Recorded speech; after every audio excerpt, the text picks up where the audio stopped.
And welcome back to the update video. This is going to be an update for October 25th, 2022. So this is version 1.6.3-5, the zombie and undead survival update. So this is for the Steam Halloween event.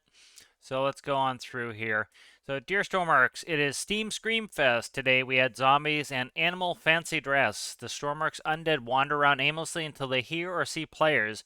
If they hear a sound or catch a glimpse, they may investigate and wander in your direction. If they get a better look of a player, they will break into a sprint. If they get close enough, attack. This behavior is actually a general improvement to all predator creatures and is now possible to avoid detection through remaining quiet and out of sight. The dogs and farm animals are also celebrating the Halloween festival and are wearing fancy dress. The animals and creatures in a new system introduced in the Industrial Frontier DLC. The zombies use the system, and that is why the Industrial Frontier is required for DLC. So a lot of people were wondering why you needed the DLC. That's because the behavior is intrinsic to that DLC. Zombies are very dangerous, and our survival style add-on also involves spawning loot, including guns. Because of this, our zombie add-on, the bit that spawns the zombies and loot, is only active when both DLCs are present. And of course, Stormworks isn't actually a zombie game, so our Undead Survival add-on is only active during Halloween. However, our add-on can be modified and uploaded to the workshop if players wish, and we are sure that many creators will want to make their own zombie add-ons, which could be active all year round. This is a minor seasonal update and just a bit of fun. We hear those players who have other priorities for the game, but this won't stop us from releasing fun content for the players who want it. While the headlines are above, the update also includes lots of important fixes and improvements that will be useful to everybody. Please see the notes below for further details. We hope you enjoy the new update and look forward to your thoughts and feedback. Much love, Stormworks developers. Patch notes 1.6.3.5. Changes that include the number came from the bug tracker. Again, that's the only place they do feature or bug requests. So putting your feature or bug requests on Reddit or even in the Steam discussions will not get to the devs. This is the only way to do it. And you can also support other players' requests here. That way, the more popular things will probably be addressed first. Post a submission to the Distractor ensures we review your suggestion. All right, Halloween seasonal event features Stormwolf seasonal outfits. Added several zombie creature types. Feature aggressive creatures advanced AI. Feature zombie apocalypse add-on number 5689. Feature fluid tanks improved detail tooltips. Feature add workbench for ground vehicles at North Mire Outpost. In this spooky update, along with various bug fixes, we have had some additions to our regular seasonal Halloween period. Stormwolves will temporarily have fun Halloween-themed outfit on, with each breed having their own unique costume. Let us know your favorite. Zombie Apocalypse mode is a new add-on which will be enabled over the Halloween period for players with both Search and Destroy and Industrial Frontier DLC enabled. We recommend disabling the DLC weapons AI script as minimum when playing with this add-on. And if players wish to turn off this add-on, they can disable it as usual in the add-on selector on the new game menu. The zombie add-on has various settings to balance the mode to your own preferences, so make sure to check them out in this add-on settings when creating a new world. With default settings, Stormworks will be plagued with undead lurking across Sawyer and arid biomes. The new aggressive creature advanced AI that responds to sound like player footsteps or gunshots.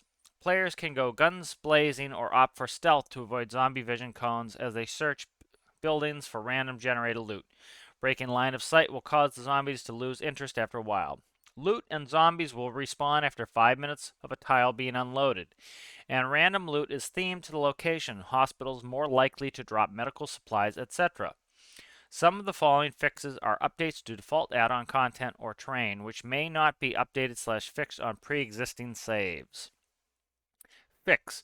Updated default resource storage vehicle to fix an issue with pumping air after it runs out of fuel. So a lot of people are having issues with that where once the fuel would go to 0, you're now pumping air. So that is fixed. So a lot of people did the right thing. They had a bug and they reported on the issue tracker and the devs fixed it. So, if you run into a bug, please either post to the bug tracker or support somebody else's bug report. That way the devs can see what people are having a lot of issues with. Fix, repaired several train line rail mesh issues. So this is most likely the people running into invisible walls. Often those are collision meshes. I've had issues with that in Farming Sim where I would edit a map and I would accidentally leave a collision mask somewhere, and then so you have an invisible object essentially, and then you can run into it, and because you actually left the collision mask, even though you can't see it, there's something physical there that you can run into. So it seems like they fixed a bunch of those issues. Workbench not working at Benzin gas station.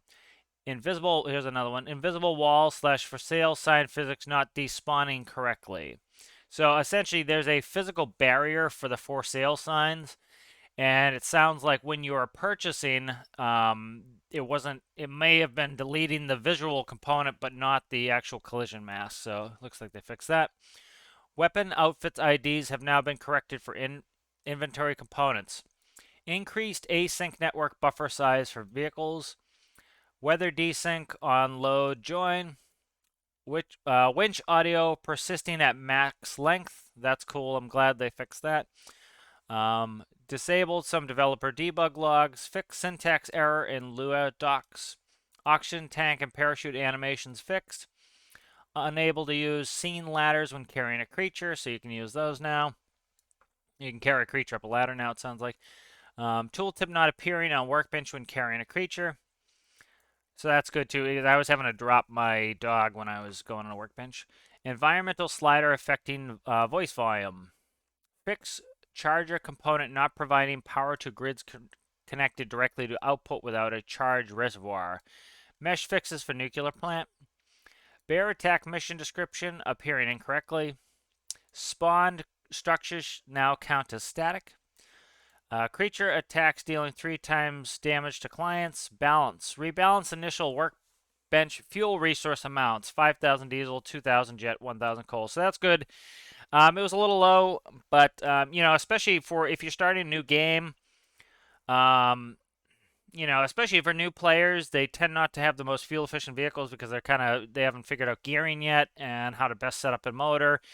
And so it's nice to get a little bit of extra fuel in there before you start to need to actually refill your own benches. Lua API. Due to changes to equipment IDs for our weapons, armor, outfit player may need to update scripts with the new ID values. Dog whistle was inserted at 73. DLC weapons outfits have been shifted up by 1. Added spawn name, add-on location, added get seasonal event, spawn equipment, on character pickup, on creature pickup, on equipment pickup, equipment drop, alias gets changed, character data, object data, added creature type, and scale to object data. Oh, never mind there. All right, so looks like a pretty good update. They fixed a lot of bugs.